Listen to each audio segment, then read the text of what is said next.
Hello guys, do watch this video till the end because there's a very important announcement.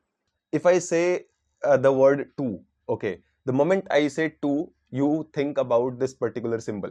This was the only symbol you came across because that's how, this symbol has made your life so easy. You could have thought of something like this, or like this. Okay, all these ideas, all these options are good enough for two.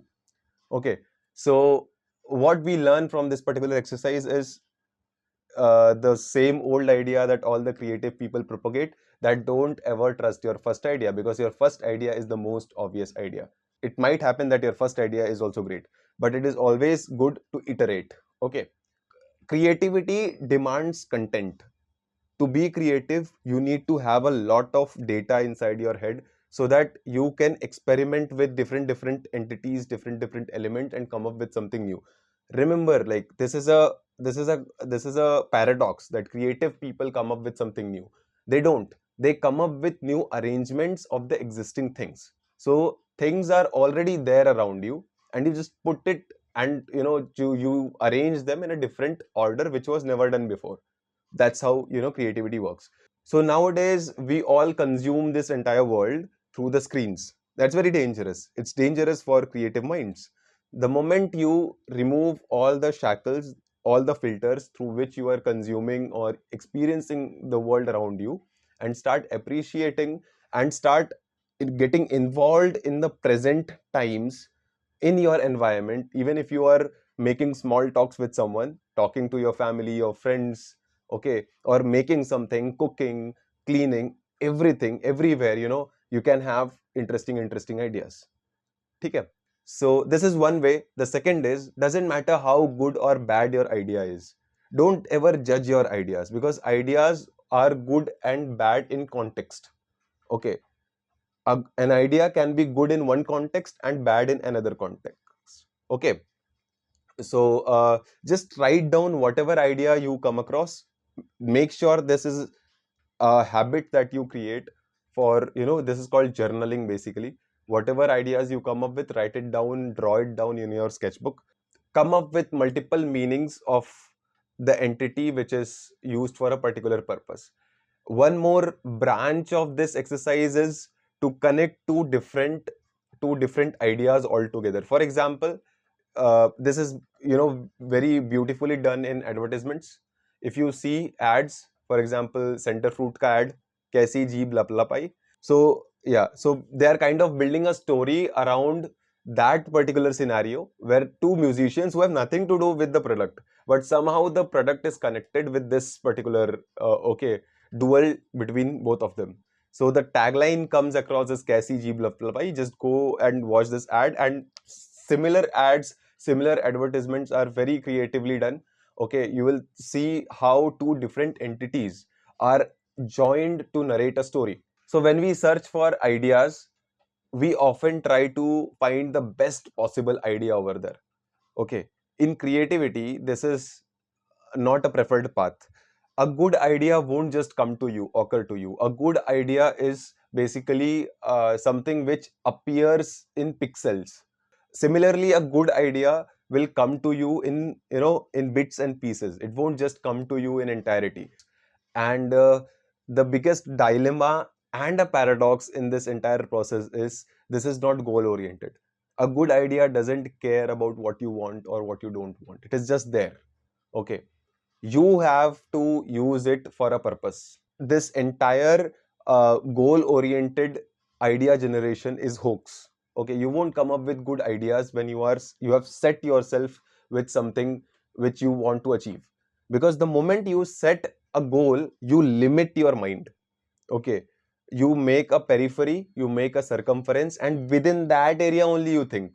So the ideas which could have been included, they basically are exempted from that set.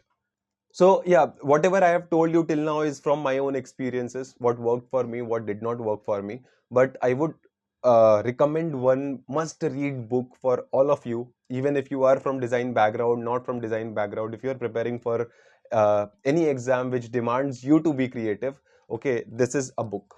Okay, this is a book by Rainer Maria Rilke. The name of the book is Letters to a Young Poet. Okay, it's a very nice book. I cannot emphasize more on this. Just must read. Okay, I will just read one paragraph. Then draw near to nature. Pretend you are the very first person who has seen these skies, these mountains, all the entities that nature has to provide you, and then write what you see and experience, what you love and lose. Okay, cling to those that your everyday life offers you. Cling to those that everyday life offers you. Write about your sorrows, your wishes, your passing thoughts, your belief in anything beautiful. Describe all that with fervent, quiet, and humble sincerity. In order to express yourself, use things in surroundings, the scenes of your dreams, and the subjects of your memory. If your everyday life appears to be unworthy, this is very interesting. If your everyday life appears to be unworthy subject matter, do not complain to life. Complain to yourself, lament that you are not creative enough to call it up its wealth. For the creative artist, there is no poverty. Nothing is insignificant or unimportant. Even if you were in a prison whose walls would shut out from your senses the sounds of the outer world, would you not then still have your childhood? This precious wealth, this treasure house of memories, direct your attention to that. Attempt to resurrect these sunken sensations of a distant past. Well, this is what he has to say. Read this. It's a very inspiring book. This is basically a legend is talking to you where he's telling you how to write. Okay, and it's a very small book.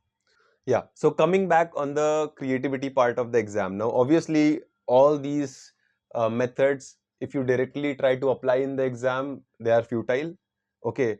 Under that pressurized scenario, under that 20 minutes of time span where you have to think of good ideas, you have to execute those ideas, you have to draw, you have to write, everything you have to do.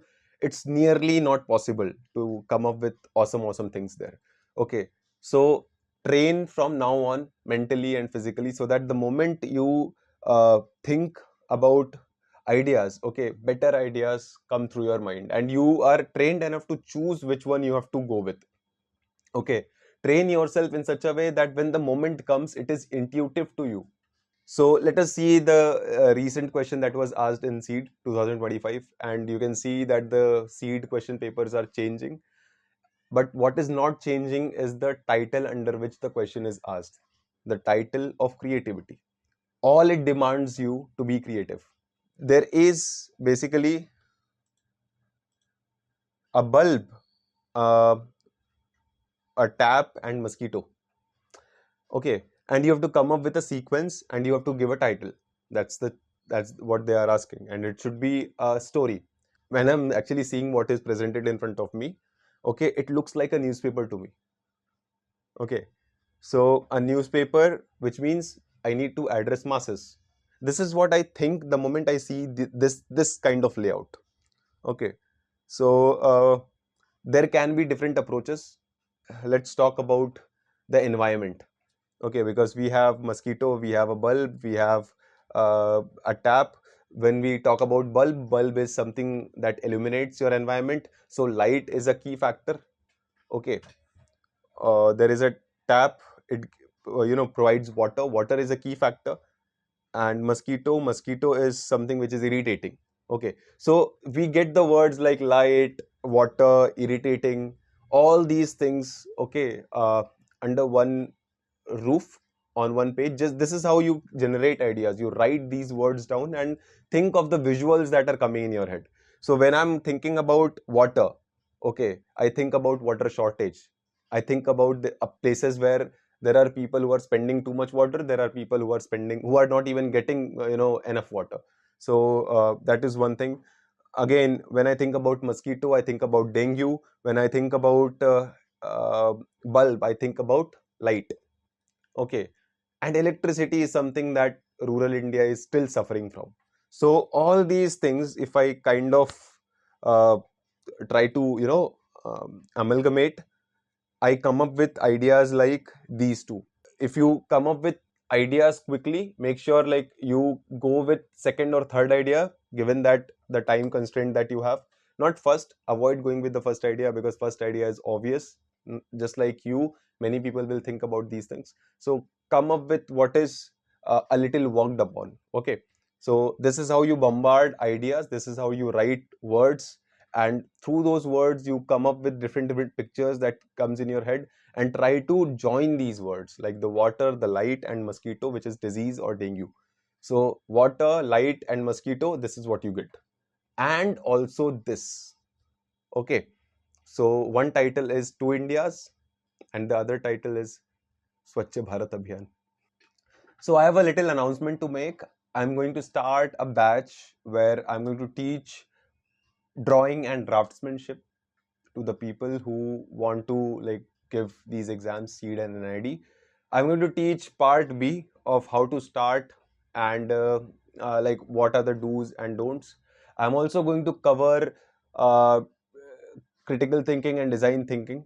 This is basically, a subject where you come across the process of how to generate ideas. Okay, so these are the things I'm going to figure out and kind of share with you guys in the batch. So if you are interested, please join the batch, and we have limited seats because I'm the only one who is teaching. I have been teaching since last 2 years, and we have achieved good results. Okay, so regarding the course, everything is in the description below. Click on the link and you'll get the PDF, and all the details are in it. And if you have any queries, any doubts, anything you want to ask me, just write in the comment section below. And if you watched this video till the end, thank you so much. It means a lot. To like the video, share the video, which is very important for me. Follow me on Instagram, KAIRNEYA. Karneya is my Instagram handle. Thank you, and see you in the next video. Bye.